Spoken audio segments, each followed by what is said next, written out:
আজকে আপনাদেরকে একটা গল্প শোনাবো, বাস্তবধর্মী গল্প। সালটা ছিল 2012 সাল। আমি তখন ডিগ্রি ফার্স্ট ইয়ারে পড়ি।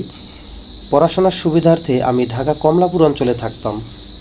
তো সেখানে এক বড় বোনের সাথে পরিচয় ছিল। বড় বোনটি গার্মেন্টসে চাকরি করতো, একজন গার্মেন্টস অপারেটর। তো সে প্রায় তার বাড়িতে ছোট ভাইয়ের সাথে ফোনে কথা বলতো এবং মাস শেষে সে বাড়িতে ছোট ভাইকে পড়াশোনা বাবদ খরচ দিত। তো একদিন কৌতূহলবশত তাকে জিজ্ঞেস করলাম, আপু আপনি আপনার ভাইকে কত টাকা দেন? সে বলল, আগে তাকে আমি 5,000 টাকা করে দিতাম যখন সে কলেজে পড়তো। এখন সে অনার্সে পড়ে, এখন তাকে আমি 7,000 টাকা করে হাত খরচ দিই। তো এই বিষয়টা আমি একটু অবাক হলাম যে অনার্সে পড়ুয়া একটা ছেলে তার গার্মেন্টসে চাকরি করা বোনের কাছ থেকে 7,000 টাকা খরচ নেয়। তো এই বিষয়টা আমি তার কাছে একটু কৌতূহলবশত প্রকাশ করাতে সে বলল, ভাই কেন, আমার ভাইয়ের খরচটা কি কম হয়ে যাচ্ছে? আমার ভাইকে কি আরও বেশি টাকা দেওয়া প্রয়োজন? তখন আমি একটু মুচকি হাসলাম। ভাইয়ের প্রতি বোনের কত টান! যা হোক, এরপরে সে তার মতো করে চলতে লাগলো, আমি আমার মতো করে চলতে লাগলাম। পড়াশোনা শেষ করে চাকরি জীবনে ঢুকলাম অনেক বছর পর। আজ হঠাৎ বাস স্ট্যান্ডে তার সাথে আমার দেখা হলো। তিনি ঢাকা যাবেন, আমি গোপালগঞ্জ যাব। তো একই গাড়িতে উঠলাম, তার পাশে আমি বসলাম এবং তার সাথে বেশ কুশল বিনিময় হলো, কথাবার্তা হলো। কিন্তু দেখলাম তার চেহারা, নাকে মুখে তার বেদনার ছাপ, মনটা ভারী গম্ভীর।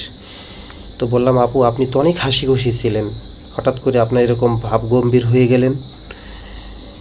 তিনি দুঃখ প্রকাশ করলেন, বললেন, ভাই মানুষের সব সময় একরকম যায় না।